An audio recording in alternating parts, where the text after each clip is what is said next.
Hello and welcome from Budapest. This is Hungary Reports from Public Media M1, bringing you the latest news from Hungary and the Carpathian Basin in English. I'm Árpád Szőci. Great that you can be with us. Hungary's new nominee for the post of relations with the EU's neighbours, Oliver Várhelyi, has met with EU Commission President Ursula von der Leyen. That, according to Hungarian daily newspaper Magyar Nemzet, which wrote about the meeting Várhelyi had.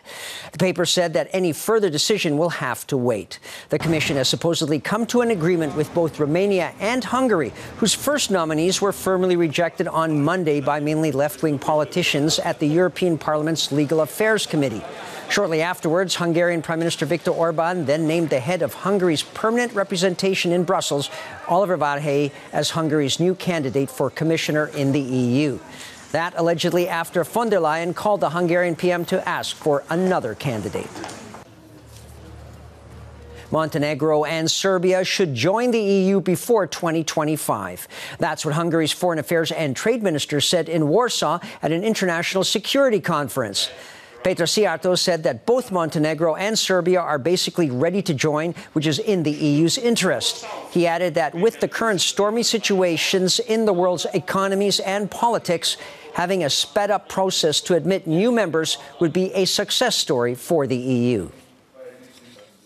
The integration of the Western Balkans is in the interest of security. Since the further south the EU's borders are pulled, the further south we can stop the waves of illegal migrants. We see that in the Western Balkans, the kind of effect a single migration wave can have, like in Bosnia-Herzegovina, where they haven't been able to start teaching the school year. We see how the numbers of migrants increase, and we see that they want to get into EU territory. The further south we stop these migrant waves, the more secure we are.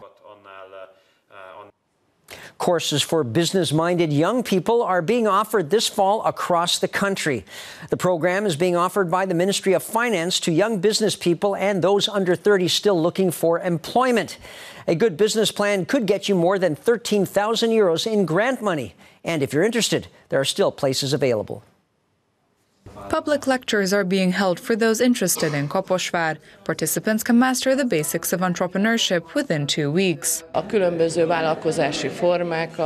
We talk about the different types of enterprises, the basics of finance and market awareness.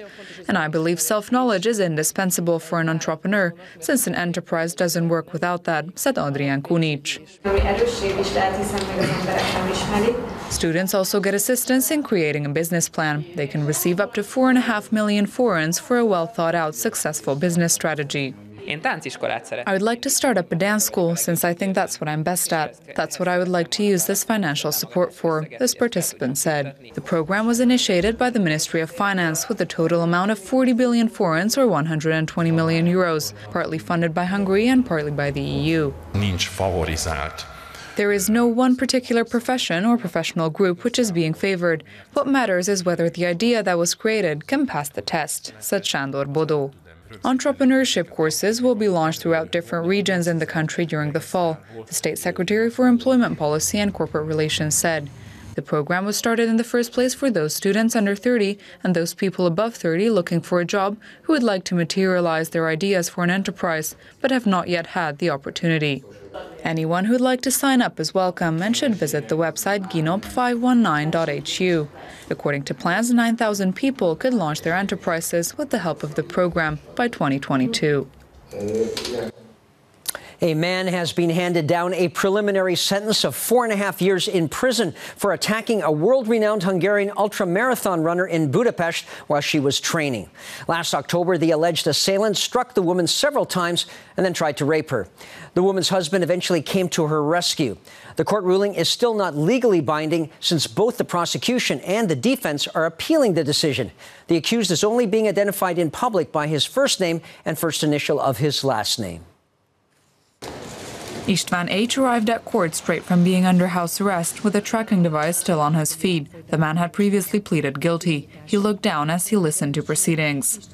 The accused allegedly attacked Hungarian ultra-running champion Victoria Makai in October 2018 while she was running in Budapest's 10th district.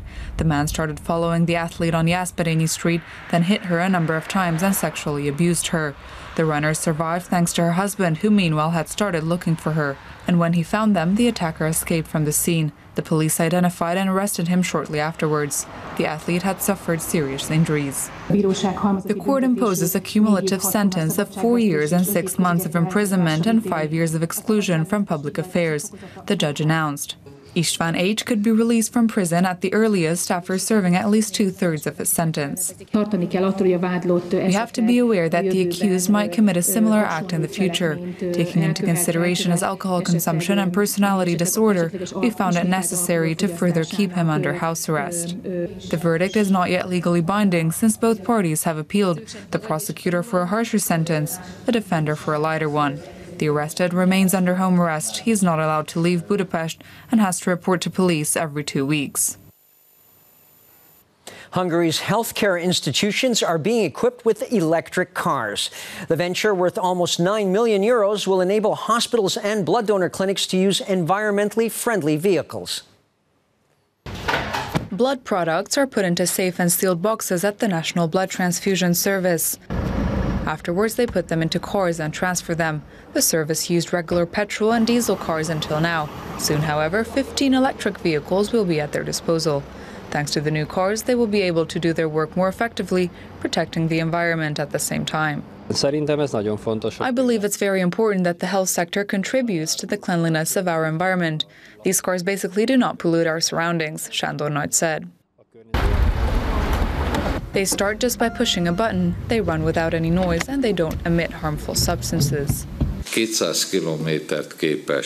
car can ride 200 kilometers without charging. This means the 15 new vehicles will be able to deliver blood supplies to 90 hospitals, as well as enable ambulance services, patient transfers, and the transfer of employees, Miklós Kásler pointed out. The Minister of Human Resources further added that the government aims to replace 30% of the state-owned cars by 2030 with electric ones.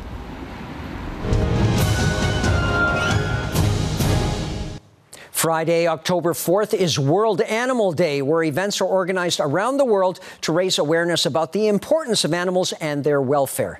The zoo in Miskolc in northern Hungary will already host events on Thursday. Those students who come to the zoo's ticket office with a drawing they've made of their favorite animals only have to pay 30 cents to get in. And they can watch feedings of some of the animals, as well as going on a tour of the zoo. And the art market Budapest also begins on Thursday and continues for the rest of the week.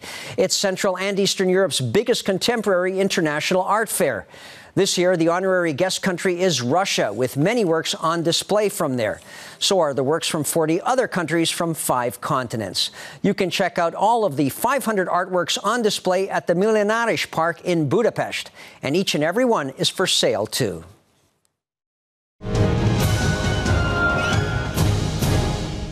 And that wraps up the show, but we'll be back again the next night live right after the news in Hungarian at 11 p.m. local time. You can also catch us in repeats and online. Please stay tuned now, if you can, for our new shows in German, Russian, and Chinese. Thanks very much for watching, and viszontlátásra.